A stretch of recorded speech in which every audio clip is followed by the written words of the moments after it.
If you had a chance to imagine a possible alternate future for yourself or an alternate life for yourself, would you do it?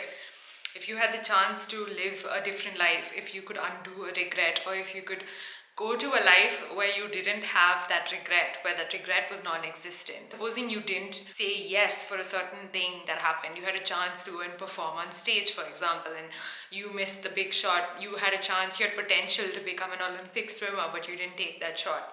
So would you go and live a life where you could take that shot? Let me know in the comment section down below. I'd love to hear your thoughts. I really like this book. I would give this 10 stars. It was the kind of book that you don't want to have to end, and you have that level of suspense. You want to know how this ends, but at the same time you want to keep reading because you're enjoying the whole process of reading it so much that you don't feel like putting it down, and yet you want it to be a longer book, but then you get that, right? I mean, that feeling that bookworms get all the time. That's what I mean.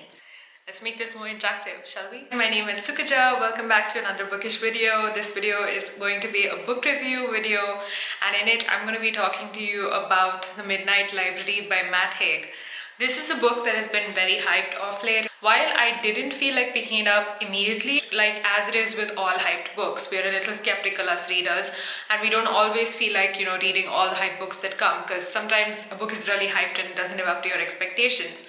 But I must say that I beg to differ on this point when it comes to The Midnight Library. It was absolutely phenomenal. I wouldn't have picked this up had it not been for my university book club. It turns out that my university has a book club for alumni, which I didn't know about. So I suggest please check your alumni emails. You never know, read the fine print, because sometimes events are happening and you'll be oblivious to it unless you actually check the emails. I recently joined the book club, picked it up as soon as possible because there's going to be an author event in the middle of May. We'll be watching it live, the interview of the author, which is exciting. I picked it up and it turns out that I finished reading it in 3 days.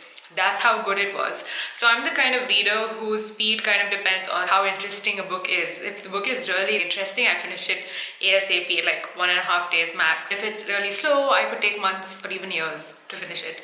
Or I might not even finish it. Anyway, this is going to be a bit of a rambly video because I'm super excited to tell you about The Midnight Library. Matt Haig is a genius. This book blends genres in the sense that it's fiction, but it also has aspects that might make it seem like fantasy or magic realism or science fiction, and also a little bit of self-help. If someone had told me that this is a book about life lessons, I wouldn't have picked it up. If someone gave you some medicine, you wouldn't want to have it. But if you give them medicine disguised in the form of sugar, then you'd be more receptive. And this book is exactly like that in my opinion, because it tells you all these things and you might not want to listen to the same things coming from a teacher or a parent or a friend or even a sibling or even a therapist. There's only this kind of advice about life coming from a book sometimes. I'm not going to say that this book is preachy. It is far from preachy. It is a very unique piece of writing. Let me tell you a little bit about the story. So this is about a girl named Nora Seed, who is the main character, and in the start of the novel you see Nora feeling very miserable and feeling low, and nothing seems to be working out for her, and she is suffering from situational depression and comes to final decision that the best course of action at this point for her, she's a 33-year-old woman,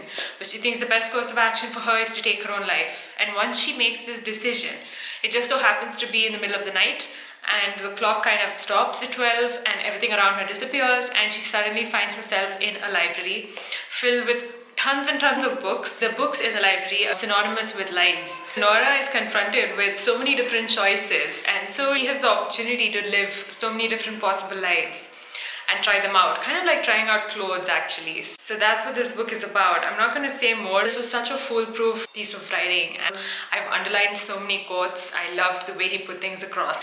My favorite chapter is the penultimate one, I think, where Nora reflects about her experiences. It's definitely about quantum physics, it's about multiverses, and you don't have to be into science fiction to get this stuff. You can read it as a person who just enjoys fiction. I want to read some of the quotes that I really liked in this book. I'm also going to share them on my Goodreads, so if anyone wants to go there and find me, it's linked in the info box down below. I'll be sharing my Kindle highlights and my notes. I just want to say how, this book has a bit of philosophy in it, because Nora is such an interesting character, and all the characters in this book are so lovable. Like, you want to invest in them, you want what's best for them. And I did get a bit teary towards the second half of the book. I thought that this was so much growth for a character character, and then it got to me. There's a quote from the book I want to read. This biggest and most profound shift happened not by becoming richer or more successful or more famous or by being amid the glaciers and polar bears of Svalbard. It happened by waking up in the exact same bed, in the same grotty damp apartment with its dilapidated sofa and yucca plant and tiny potted cacti and bookshelves and untried yoga manuals. There was still the same unknowability about her life ahead. And yet everything was different. Yeah, we're going to end up there. I'm not going to say anything more. Highly recommend reading this for everybody out there. I feel like this book would work really well with millennials for some reason. I'm sure all of us have at some point or the other had existential crisis. We've always wondered, what is the purpose of our lives? Is there any meaning at all to life? And this book kind of provides answers to all of that and makes you kind of accept your life the way it is. You're kind of going on this journey with the main character, Nora. Like at one point, Nora has to question her choices and whether she has regrets and what are the regrets and how she could have done things differently. And obviously these kind of things, they make the reader introspect and make them want to think about these things as well. And it's a great work of imagination. It's a book about possibilities. It's a book of positivity. You'll definitely come out of it feeling happy. I think it's perfect for times like this where we're under isolation in lockdown. It's a fun-filled journey where you get to experience so many different things by reading a book. You get to go places, you get to escape reality. So I highly recommend this. It was a brilliant book. I have nothing against this book, and I have been a very close reader. I have looked out with my magnifying glass for things that might not have worked out for me, but I didn't find even a single loophole in this book. A lot of people told me that the initial pages were kind of depressing and they couldn't really relate to the character, and then they put it down. Don't do that.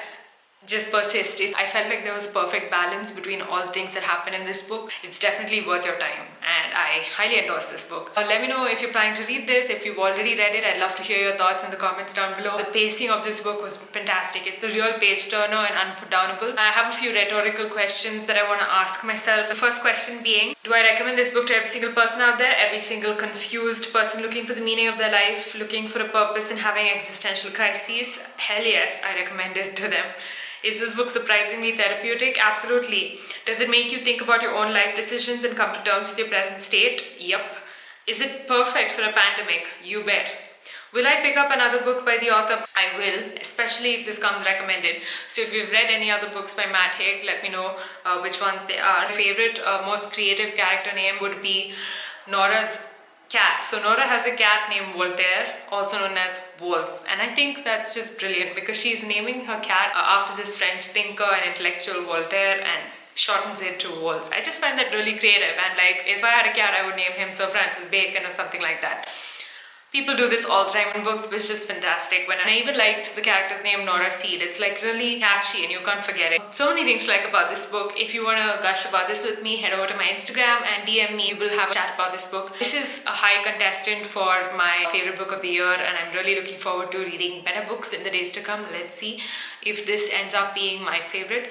But in the meantime, thanks for watching this video. If you liked it, please give it a thumbs up and subscribe to my channel. And I will see you very soon with another bookish video. Stay safe, stay sane. Bye bye.